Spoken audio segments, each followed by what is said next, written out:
He was drowning, and I couldn't tell if it was a man or an animal. At first, it was just the sound, splashing, panicked, urgent. I thought maybe some kids got too close to the water again. Happens every spring. But this time, the sounds were different. Raw, desperate. I dropped the hay bale I was carrying and sprinted toward the riverbank, my boots digging into the wet soil. That's when I saw him. Not a kid, not a man, a bear. He was in the middle of the river, struggling against the current. His head kept bobbing under the surface, and one paw flailed like he was reaching for something that wasn't there. The water was high this time of year, and the current was fast. If he didn't find something to grab onto, he'd be swept downstream in seconds. Everything in me screamed to stay back. You don't jump into a river to save a bear. But then I remembered something my dad told me when I was a kid. Sometimes the right thing makes no damn sense. So I jumped. The shock of the cold hit me first. I couldn't breathe. Then came the pull of the current, dragging me sideways, almost flipping me over. I kicked hard, fighting toward him. He didn't even notice me until I was close. His eyes met mine, dark, wide, terrified. That was the moment I realized he wasn't just fighting the river. He was giving up. I grabbed the thick fur on his shoulder and tried to steady us both. He didn't resist. He didn't help, either. Dead weight. I kicked and kicked until I found a rock with my boot, pushed up, and somehow guided us to a half-submerged tree trunk. We clung there, both of us shaking. For a minute, I thought we might both die right there. But I found footing. Bit by bit, I pulled myself and him toward the shore.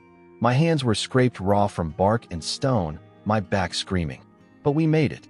And then it happened. As I collapsed onto the grass, coughing up river water, the bear moved. Not to run, not to flee into the woods. He turned, looked straight at me, then swiped. His claw caught my arm. Not deep, but deliberate. Not instinct. Intentional. I scrambled back, heart pounding. Blood trickled down my sleeve. He didn't growl. He didn't roar. He just stood there, staring. And then he sat. Right there, 5 feet from me. Dripping wet. Breathing heavy. Like he wasn't done. Like he was waiting. I should have run. But something kept me there. Maybe it was shock. Maybe stupidity. Maybe curiosity. I pressed the wound on my arm with my other hand, trying to stop the bleeding while keeping my eyes on him. Minutes passed. Maybe more. Then he stood up.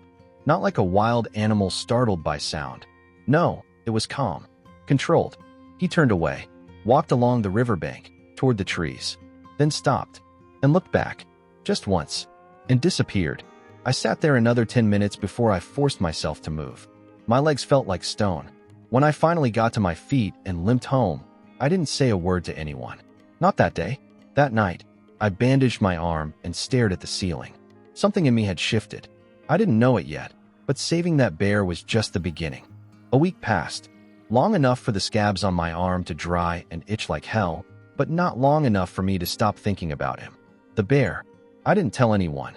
Not Sarah. Not the neighbors. Not even Pastor Glenn when he came by to bless the newborn calf. What would I say? Hey, I dragged a half-dead bear out of the river, and he clawed me on purpose, then just stared at me like he knew my name. No one needs that kind of story from a man trying to keep his head down and his crops up. But things started changing. First, it was the chickens. One morning, I went to the coop and found feathers everywhere. No blood, no tracks. Just open doors and silence. We lost 4 hens. Then 2 days later, 3 more. Sarah blamed a fox, but our fencing's tight, and the latch was still locked. That didn't sit right with me. Then the cows wouldn't come near the barn at dusk. They just stood at the edge of the pasture, huddled together, twitchy. I thought maybe coyotes, but I didn't hear a single howl. One night, I walked the property, flashlight in one hand, rifle in the other. I didn't expect to find anything. But right by the cornfield, I saw something I couldn't explain. A broken fence plank, bent inward, and claw marks. Deep ones. Too wide for a raccoon. Too sharp for a dog. Rex, my dog, had been acting off all week.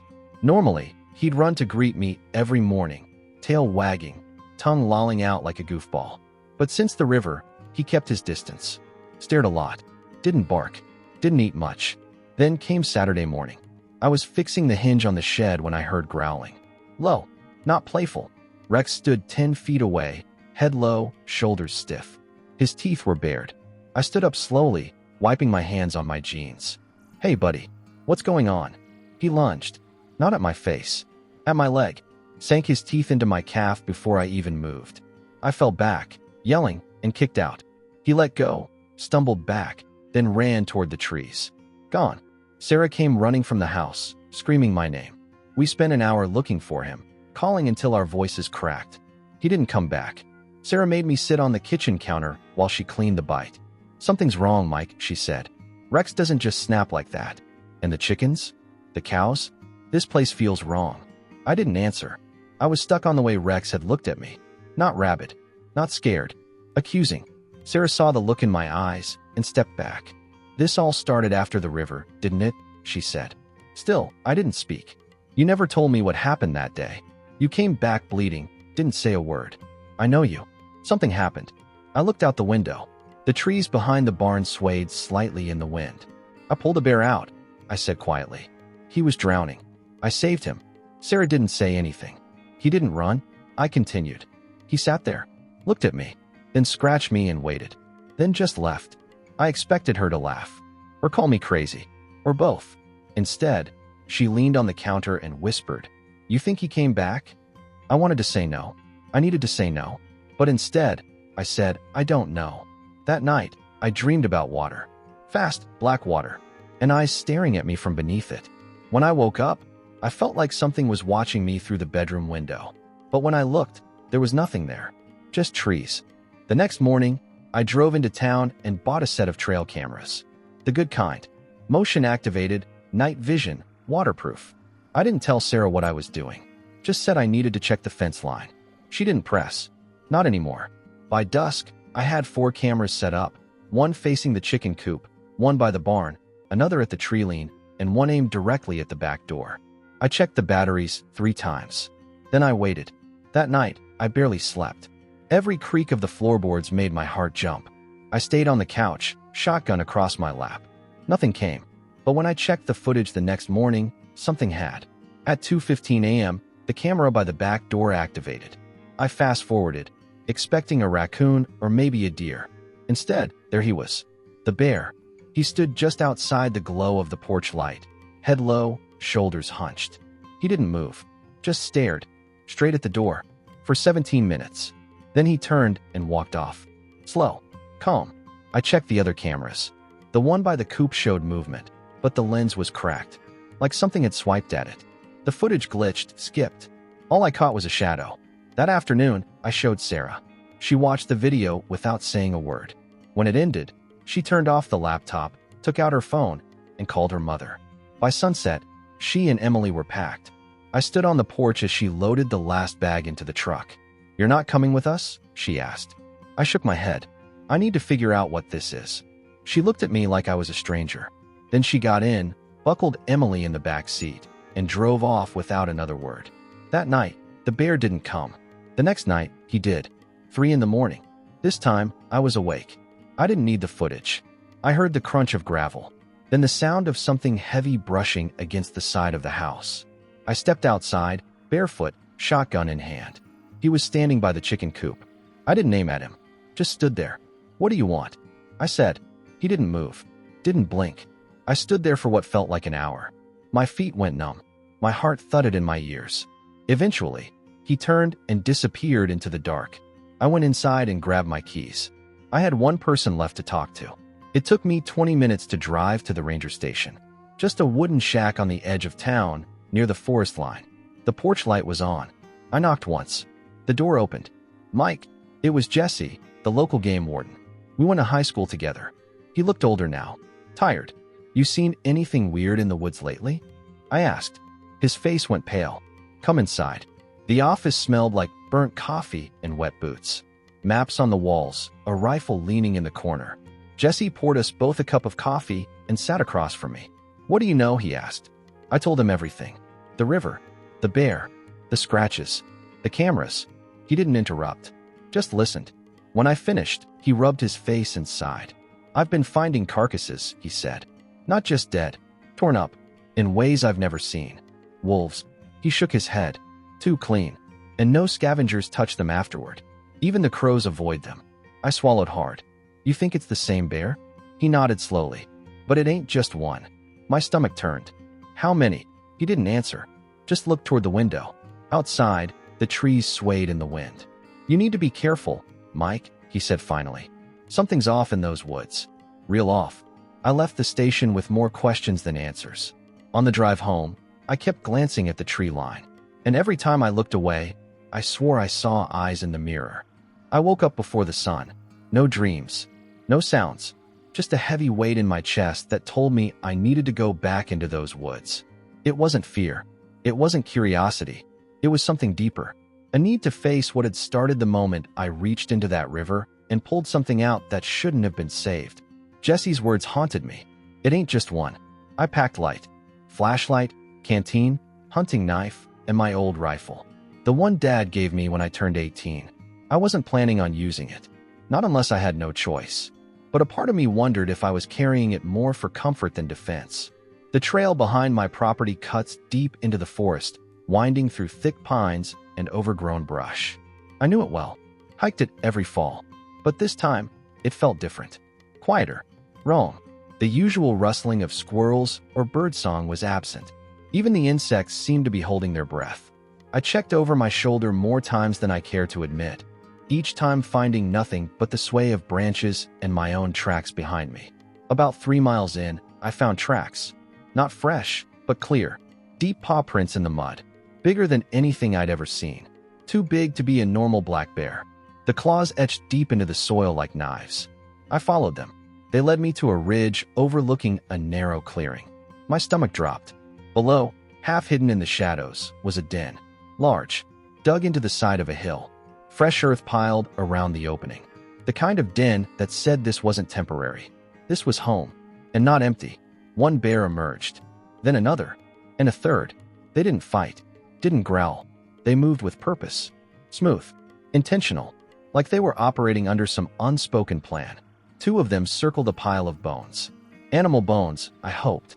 The third stood facing the tree line, as if keeping watch. A sentry. I crouched low, my breath caught in my throat. They weren't acting like wild animals. I'd seen bears fight over territory, food, mates. These ones were organized. A pack. Their movements weren't instinctive.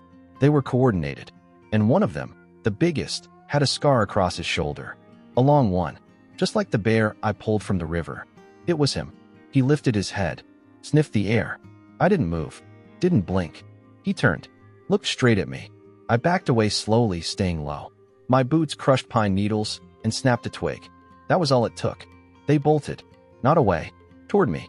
I turned and ran. Branches whipped my face. My lungs burned. I didn't look back. Every part of me focused on getting away, on not tripping, on not screaming. They didn't roar. Didn't growl, just the sound of movement. Fast, heavy, gaining on me. I veered off the trail, down into a gully. Slipped on wet leaves, crashed through underbrush, rolled hard, and hit a fallen log. Silence.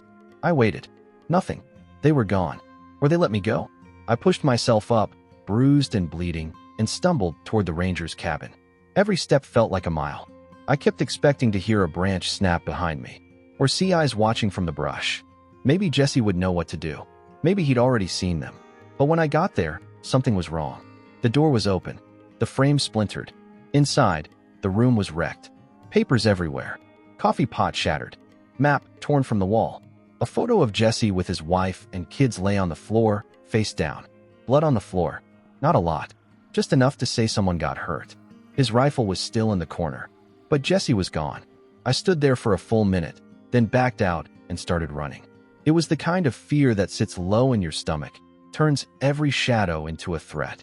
I kept expecting to see him torn up in the woods. Or worse, to hear his voice calling from somewhere he shouldn't be. By the time I got home, the sun was already sinking. I reached for the door and froze. The door was cracked open. I hadn't left it that way.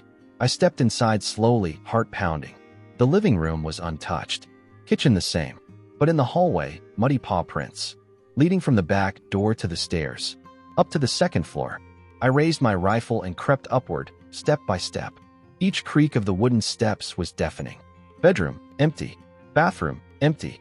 Emily's room, silent. No sign of anything alive. But the prints were clear. Heavy. Wet. Fresh. They stopped by the window. I followed them back down. They stopped at the front door. Like whatever it was had walked right out. And left the door open behind it. I checked every corner. The attic, the basement, every window and crawl space. There was nothing else out of place. No broken glass. No torn furniture. Just the prints. As if whoever came in had known exactly where they were going. That night, I sat on the porch with my rifle across my lap. Eyes on the tree line. I wasn't sure what I'd let into my life. But I knew this much. The mistake wasn't saving him. The mistake was not knowing what I saved. And now it was inside. Before sunrise, I packed again. Map. Rifle. 2 bottles of water. 1 note. I folded it once, left it on the kitchen table. If I don't come back, it wasn't an accident. Don't go looking. Just live. I signed it and slipped out the back door. I didn't look back. The silence in the house felt heavy, like it knew what I was about to do. The air was colder than usual. Even the birds were silent. No rustling. No distant hoots of owls. Just the sound of my boots crunching frost-tipped grass as I made my way toward the woods. I didn't take the main trail. Instead, I cut east into parts of the woods I hadn't stepped into since I was a teenager. The undergrowth clawed at my legs. Branches grabbed at my sleeves. I had to stop more than once to pull thorns from my jacket. But I didn't stop for long. I was done waiting. The deeper I moved into the forest, the more it felt like a different world entirely. Light barely filtered through the thick canopy. The ground turned damp and uneven. The air smelled of moss, wet bark, and old things that had been left undisturbed for years. After 3 hours, I found the ridge again. The same clearing, the same den. Empty, but fresh tracks led deeper in. Not just one set this time. 3, maybe 4. All large. All recent. I knelt down and touched one of the prints. The soil was still warm. I followed. The trees thickened. The light thinned. It felt like walking into another world. One untouched by time, where the rules we live by didn't apply. Around noon, I came to a narrow ravine. The tracks went down. I slid into the gap, rifle gripped tight. At the bottom, it opened into a wide basin. Rocks, moss, a few scattered bones. Some picked clean, others not. A broken antler lay snapped beside a pool of stagnant water. And them, 3 of them, all standing, watching, not moving, not attacking, like they were waiting for me. Their eyes glowed in the dim light, reflecting something ancient and unreadable. They didn't flinch when I stepped forward. They didn't react when I raised my hand slightly, palm open, like that would mean something to them. I didn't raise the rifle. The one with the scar took a step forward. He was massive, taller than I remembered. Scars stretched across his shoulder like a stitched wound. His breath came out in slow clouds. He looked at me like he remembered every second of the river. He stopped 10 feet from me. Our eyes locked. And then, slowly, he lowered himself to all fours. He bowed his head, not in submission, in recognition. I didn't breathe. My finger hovered near the trigger. I could end it. Right there. 3 bullets, maybe 4. 1 for each. But something in me hesitated. He looked tired. Not wild. Not angry. Just worn. Like a soldier returning from war. He blinked, turned his head slightly, and then backed away. 1 step at a time. The others followed. Silent. Measured. They disappeared between the trees without a sound. As if they had never been there at all. I stood alone in the clearing for what felt like an hour. I lowered my rifle and sat on a flat rock. I listened. To wind. To breath. To nothing. Then I turned around. Walked home. I got back just after dusk. The sun had slipped below the horizon, painting the sky with orange and ash. The note was still on the table. I burned it. The cameras stayed up for another week. I checked them every morning. No more footage. No visitors. Not even a deer crossing the field. The chickens stopped disappearing. The cows grazed like normal. I saw birds come back to the fence posts. A fox ran across the pasture one morning. I hadn't seen one in weeks.